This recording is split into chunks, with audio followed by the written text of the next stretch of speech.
monde, j'espère que vous allez bien. Alors, on est le 16 décembre, on est très proche de Noël. Et c'est vrai que c'est une période un petit peu particulière parce que c'est très bizarre. Vous savez, il y a des gens que vous ne voyez pas pendant pratiquement toute l'année. Et comme par hasard, à cette période de l'année, d'un seul coup, vous avez des invitations partout. Vous avez des déjeuners de copains, des dîners d'équipe.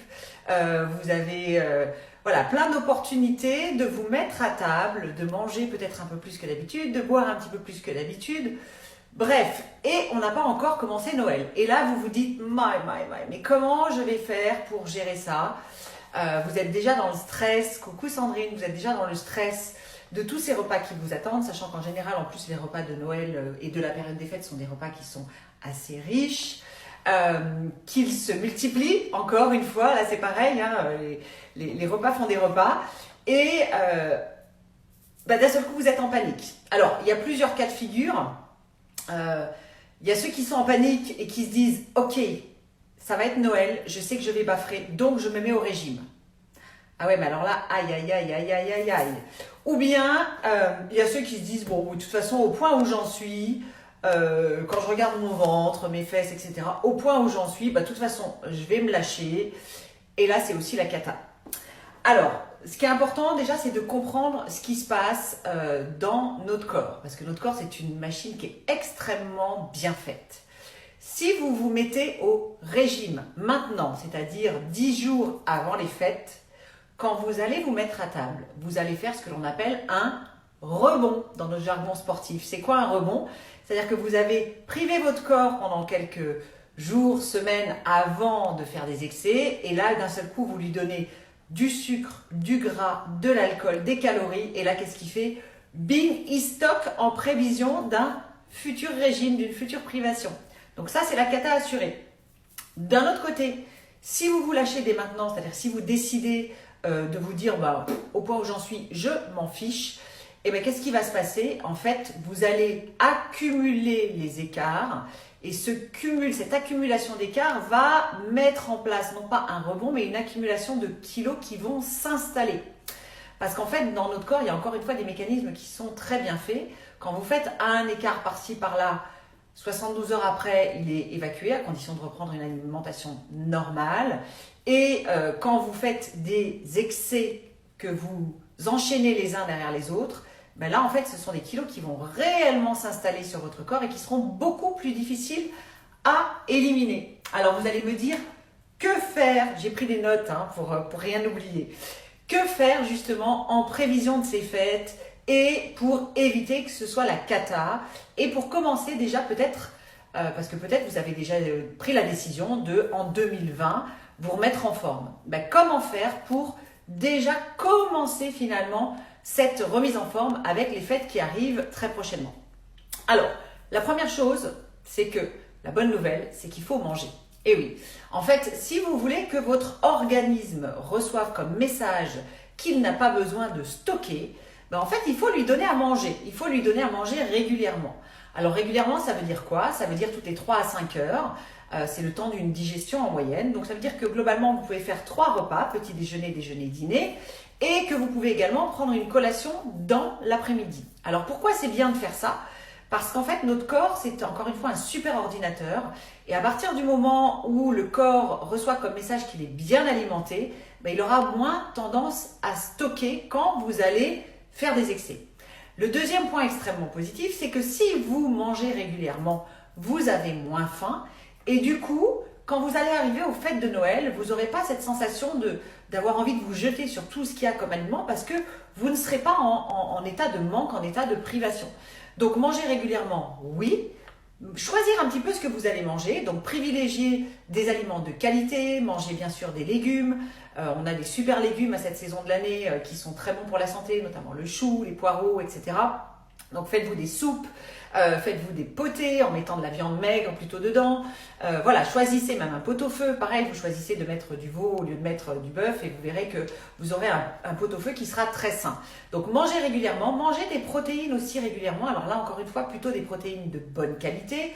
C'est quoi une protéine de bonne qualité? C'est une protéine qui ne contient une protéine animale, j'entends, qui ne contient pas trop de gras. Il y a aussi les protéines végétales, les lentilles, tout ce qui est haricots rouges, haricots blancs, etc.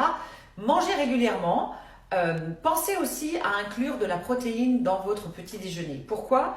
Parce que ça va vous aider, ça va aider votre corps à démarrer la journée de la bonne façon. Ça va vous éviter la fringale de milieu de matinée où d'un seul coup votre corps réclame à manger. Et qu'est-ce que vous allez avoir tendance à faire? C'est à manger plus qu'il ne faut si vous vous mettez à table longtemps après cette sensation de faim, ou voire même manger plutôt du sucre, avoir la sensation de ne pas être complètement rassasié, même à la fin de votre repas. Ensuite, autre petit truc, c'est boire de l'eau. Il faut boire beaucoup d'eau. Pourquoi? Parce que d'abord, notre corps, c'est 72% d'eau. Notre corps, c'est 72% d'eau. Donc, les 3/4 de notre organisme, c'est de l'eau. Et qu'un corps qui est bien hydraté, c'est un corps qui fonctionne bien, à la fois en termes d'assimilation et d'élimination. Donc, boire suffisamment d'eau tout au long de la journée, avec un grand verre d'eau au réveil, c'est bien, mais aussi de l'eau au coucher, et plutôt de l'eau entre les repas. Alors, petit truc, c'est vrai que le soir, par exemple, quand vous rentrez du boulot, vous êtes un peu crevé, etc., même si vous avez pris un goûter, vous pouvez vous dire « j'ai faim ». Et en fait, parfois, c'est pas faim qu'on a, c'est soif. Et on confond la faim avec de la soif. Donc, pensez à boire un grand verre d'eau dès que vous rentrez du boulot. Vous allez voir, ça va vous aider à tenir jusqu'au repas. Alors, bien sûr, dans cette phase d'avant Noël, limitez un petit peu le sucre et l'alcool. C'est vrai que le sucre appelle le sucre, donc si vous commencez déjà à manger plein de chocolat, de marron glacé dès maintenant, vous risquez d'avoir du mal à vous retenir pendant les fêtes parce que c'est vrai que c'est une drogue le sucre. Donc ça va favoriser le stockage, c'est la petite clé qui ouvre la porte des réserves. Donc limitez le sucre et l'alcool, et c'est toujours beaucoup plus facile de limiter le sucre et l'alcool quand on a cette alimentation qui est rythmée, qui est régulière, parce que finalement nos envies de sucre, elles viennent aussi du fait que parfois on ne donne pas à manger suffisamment les bonnes choses à notre organisme. Donc les sucres lents, les hydrates de carbone, il en faut aussi pour vous aider à tenir entre chaque repas. Alors pendant les fêtes, aïe aïe aïe, ça y est, on est le 24 décembre et on sait qu'on va enchaîner le 24, le 25, le déjeuner c'est chez la tata, le jour de l'an derrière, la fête avec les copains, bref, on sait que ça risque d'être assez chargé. Donc là, qu'est-ce qu'on fait? En fait, on va faire des choix. On va essayer de faire des choix. Alors, je vous donne un exemple de choix. Moi, par exemple, je préfère le champagne au dessert. Donc, je vais plutôt boire du champagne à l'apéro et pendant le repas. Je ne vais pas mélanger les alcools parce que ça, je sais que c'est pas terrible. Et je ferai l'impasse sur le dessert, ou en tout cas, j'en prendrai qu'un tout petit peu. Si vous préférez les desserts à la coupe de champagne, prenez une eau pétillante à l'apéro, mettez-vous à l'eau pendant le repas et faites-vous plaisir sur le dessert. Donc, l'idée, c'est pas d'interdire, c'est de se dire, je vais faire des choix de façon à ce que globalement, sur les repas que je vais faire, ça ne soit pas la cata. Alors, petit truc aussi, c'est vrai qu'à l'apéro, souvent, il y a des apéros, il y a des gâteaux, il y a des petits fours, il y a des cacahuètes, il y a plein de choses. Il faut savoir que ça, c'est addictif. Donc, quand on met la main dedans, c'est très difficile de la ressortir.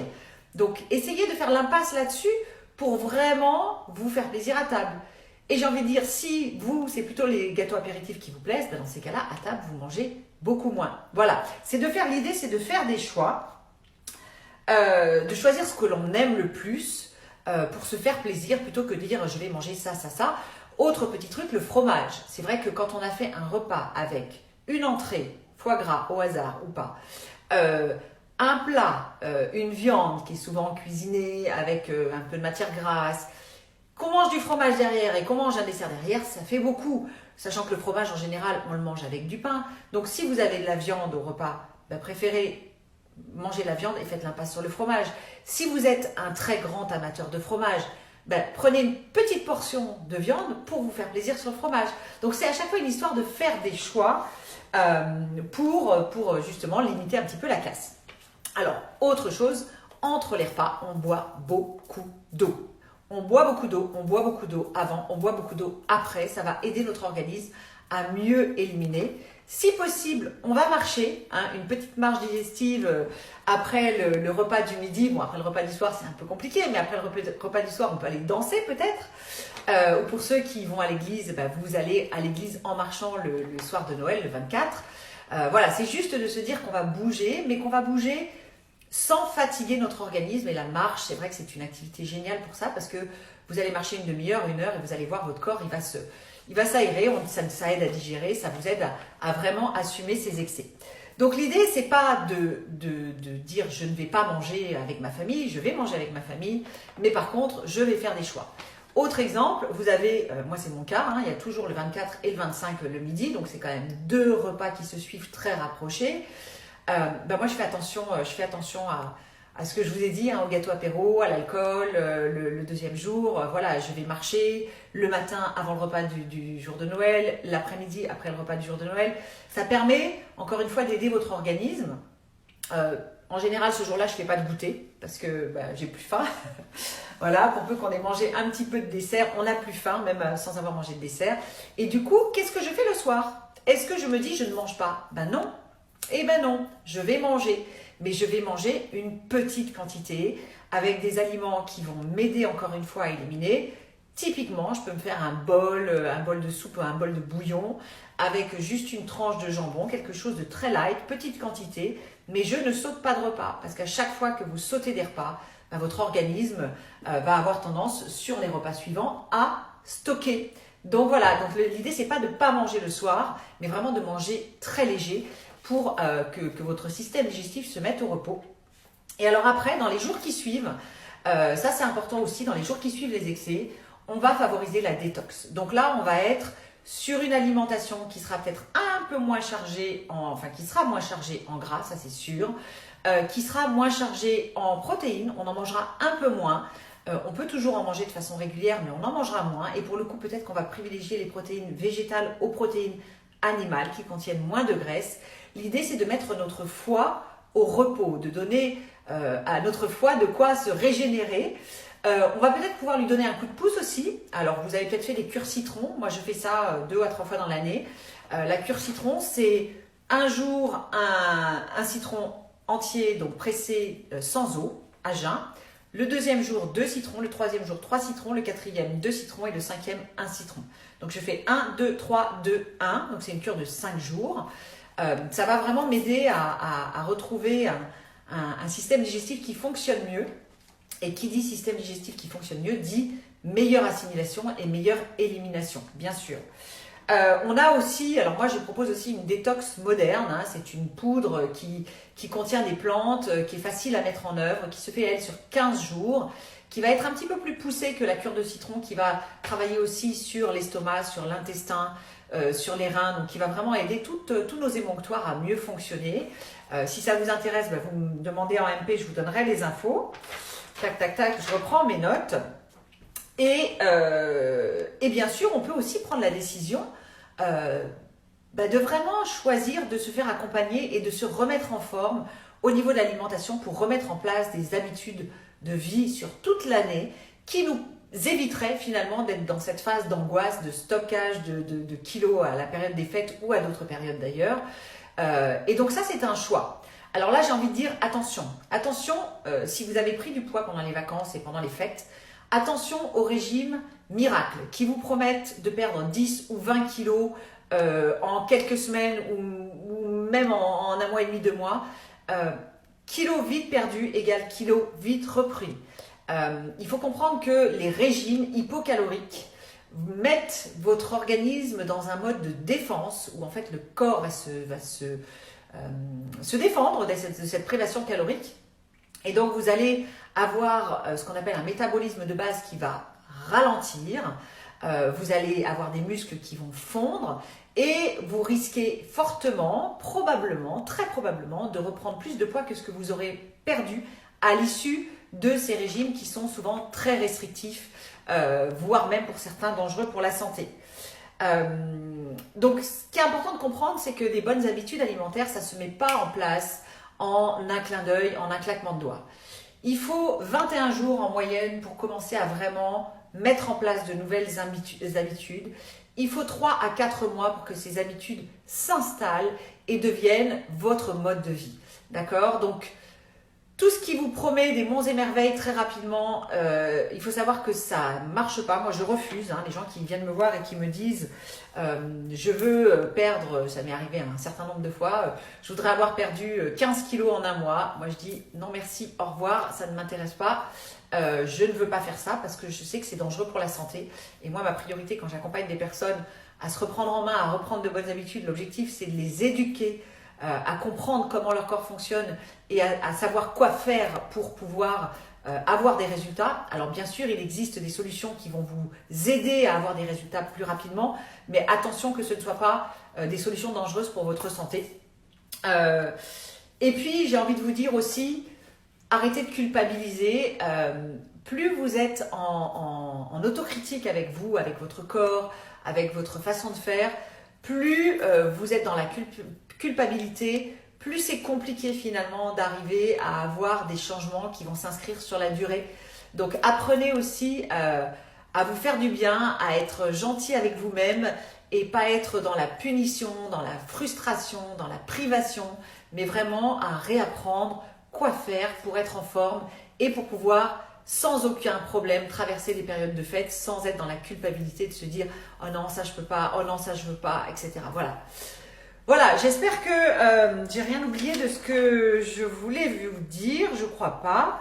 En tout cas, si vous connaissez des personnes qui sont dans cette situation de stress, justement qui se disent « Oh là là, c'est Noël, au secours, au secours, au secours », vous pouvez les taguer sous cette vidéo, vous pouvez même la partager, la vidéo, les inviter à venir. Et puis, si vous avez des questions un petit peu plus précises, vous pouvez les mettre sous ce post. Si vous avez envie de venir me parler en privé, vous pouvez aussi le faire. Je consulte mes messengers au moins une fois ou deux fois par jour. Donc voilà, je vous souhaite de très très joyeuses fêtes de Noël. Profitez de cette période pour être auprès de vos proches et célébrer plein de choses. Et je vous dis à très bientôt sur les ondes. Salut, salut!